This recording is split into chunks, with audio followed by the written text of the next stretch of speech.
I had a patient recently that asked me, Ike, what are you? I said, I'm an author of a book on stress tests. I'm an authority in nuclear medicine. And he said, are you a radiologist? I said, no, I'm not a radiologist. Yes, a radiologist is a doctor. And he said, well, I asked because I've heard radiologists make a lot of money. I said, yes, that's true, though. That can be true. He said, I'm trying to get my son to become a radiologist. I asked him, why do you want your son to become a radiologist? He said, because they make a lot of money. I said, well, did you find out what your son likes to do, what he enjoys doing, what he's gifted for doing, what his natural abilities are? Did you ever take time to find that out? I think if you let your son figure out what he loves to do and pursue what he loves to do, what he's gifted and talented to do, that gives more satisfaction and fulfillment in life than just money. Because the reality is, you can actually make money in any field. You can get rich doing any field. As long as it's something you are naturally gifted for, passionate about, your heart and soul is in it, the money will follow. He starts looking at me like a deer in headlights, like in total bewilderment, like I was speaking totally different. I shared a story to tell you that stop chasing what other people are doing that is successful. Yes, it's good to model yourself after successful people, but the best thing is model yourself after successful people doing what you love, doing what you enjoy, doing what you're passionate about, doing what you are naturally gifted for doing. Reality is, you can get good at doing almost any skill. Anything you put your heart, apply your heart and soul to, you can get good at it. But that should be the foundation, the key to doing anything, and not just primarily to make or earn money. I think it's Henry Ford that said this: if money is your only interest in business, you will never have it.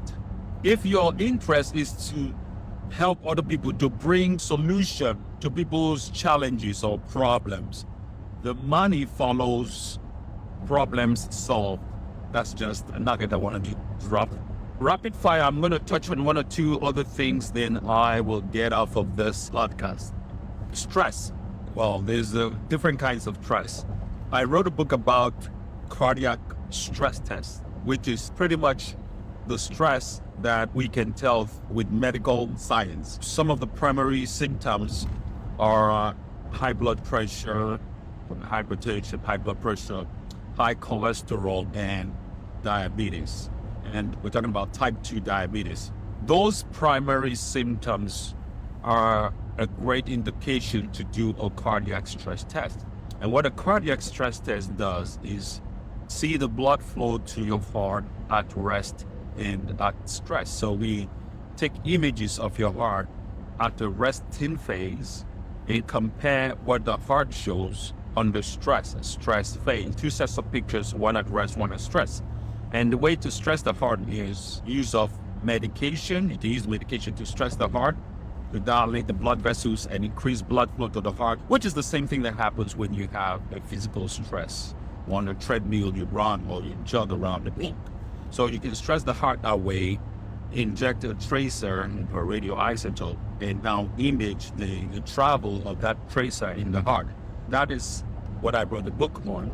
Now, that's one form of stress. Another form of stress is the stress that everybody talks about. The cleaners, the janitor talks about stress. The CEO talks about stress. The executive director talks about stress. The chief financial officer talks about stress. The authors talk about stress. Actors talk about stress.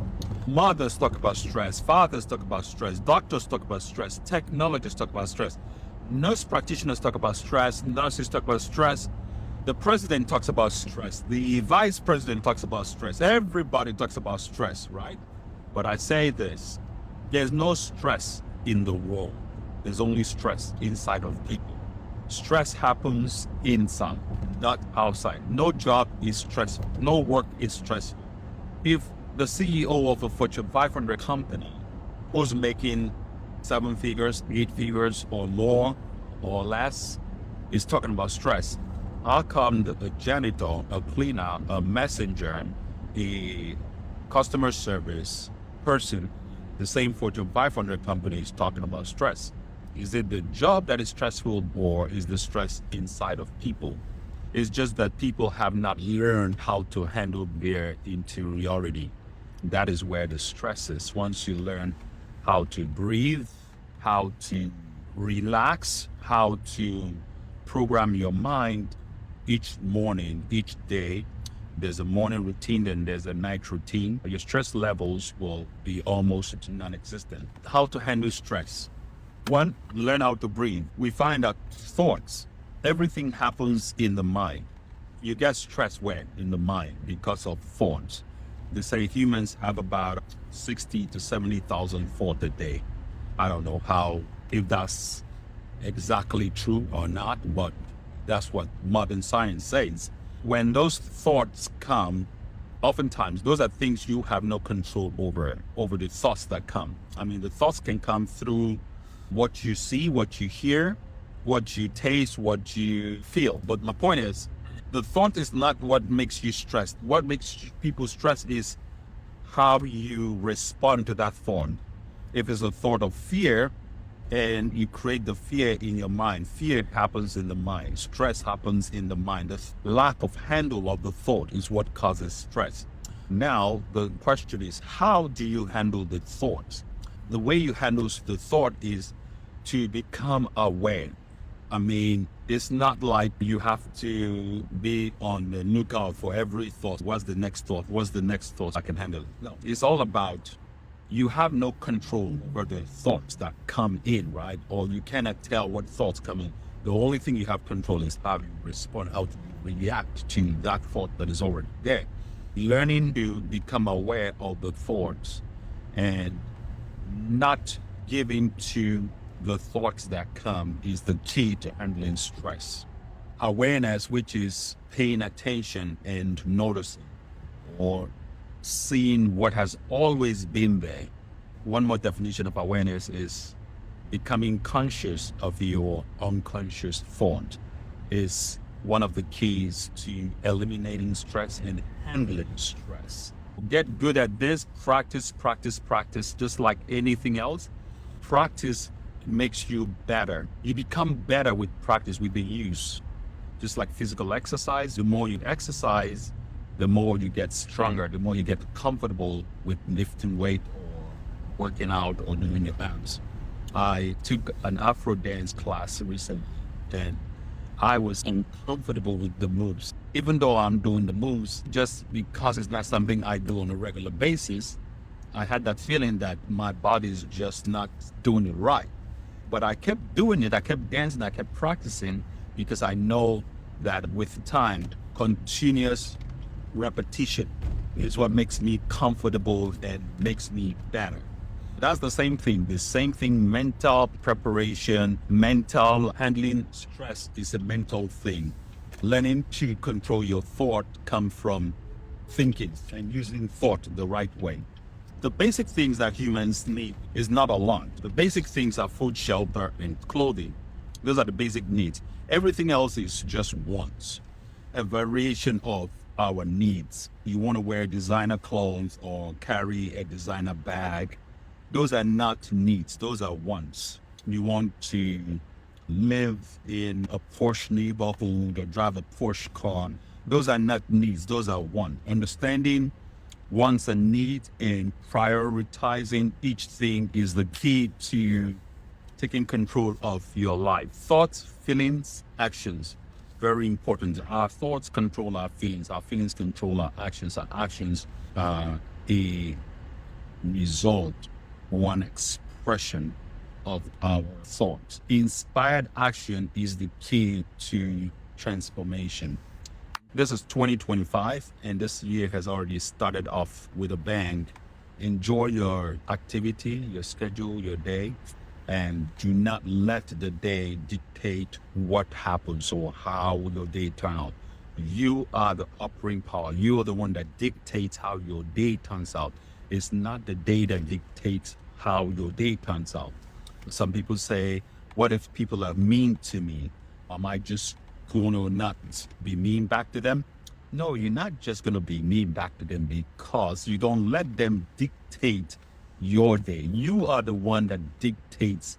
Meanness or mean people can only be countered with good people or positive people or good thinking or not being mean thought. And one last thing I would like to say is, what is more effective? Is it less negative thinking or more positive thinking? Where do you get the most knowledge from? Research has shown that less negative thinking is more important. If you observe your thoughts on a day-to-day, on a regular basis, and eliminate negative thinking, you don't even have to do any positive thinking. Just eliminate the negative thinking, the negative talk, then you'll be fine. I heard somebody recently, she made a mistake or she was doing something and she made an error. She said, "Oh, I am stupid for doing that." And I'm like, wow, people still talk to themselves like this. And you do not want to talk about yourself in any kind of negative way. And when you use the word I am is the most powerful word in the universe. I am his creation. Yes, you are akin to God. You're godlike when you use the word I am. I am is the name of God, is the name of the creator, is the name of whatever, universal intelligence, the divine, the supreme. When you say I am anything, you are aligning yourself. You are creating. You want to be kind to yourself. You want to be nice to yourself. You want to talk to yourself in the most healthy, loving, kind way. So use affirmations. Take control of your thoughts. Your thoughts control your feelings control your actions. Your actions are an expression of your good thoughts. Enjoy your day. This thing is beautiful. It's so easy. It's easy, but it's not simple. Or is it simple, but it's not easy? Either one. It's simple, but it's not easy. You just have to practice. You have to do it. It's not about talking. It's about action. Take inspired action. Action, action, action. You know, I was telling someone recently that each day you come to work, you control the environment. She was like, what if there's some mean people and they are so mean to me and they don't smile at me and they just give me attitude? What am I supposed to do? Smile at them? I said, yes. Smiling is one of the most powerful things you do, because you don't just smile from your mouth or from your teeth or from your face. You smile in your heart first, then it expresses on physical. Smile comes from somewhere deep within. When you smile at people, you create a vibration that they are almost 99% of the time drawn to respond to. You create a vibrational energy that people want to respond to. Have you noticed when you say good morning, good afternoon, good evening, or whatever first to people, it changes their whole response. They lighten up, they smile at you, or they say good morning back at you. Control your world, control your day by maintaining this energy of not only positivity, but a vibrational energy of less negative thinking, less negative speaking. Your energy just skyrockets. It's a mindset. Mindset shift is something you work on. It's not an overnight thing. It's a continuous working out, practicing, just like running. You run or exercise in sport. You don't work out one day and stay fit. You work out continuously, consistently, and do the same thing mentally. Mental food, physical food, everything done correctly, done in moderation, done well, and you have this vitality, this energy to just take on the whole world. Join my 5-day challenge. Be a part of it. What do you have to lose? What do you have to lose except the bad attitude, the bad energy, the lack of productivity, the lack of a good relationship, the lack of a good marriage? That's all you will lose. You lose the lack of a good marriage. You lose the lack of your children acting right and behaving well. You can transform every area of your life by just changing your thoughts, by just changing your perception on things. Click the link in my bio and let's get going. This is Ike. Enjoy the rest of your day. And remember, our thoughts control our feelings, feelings control our actions. Actions are the result of our life, the result, expression of our thought.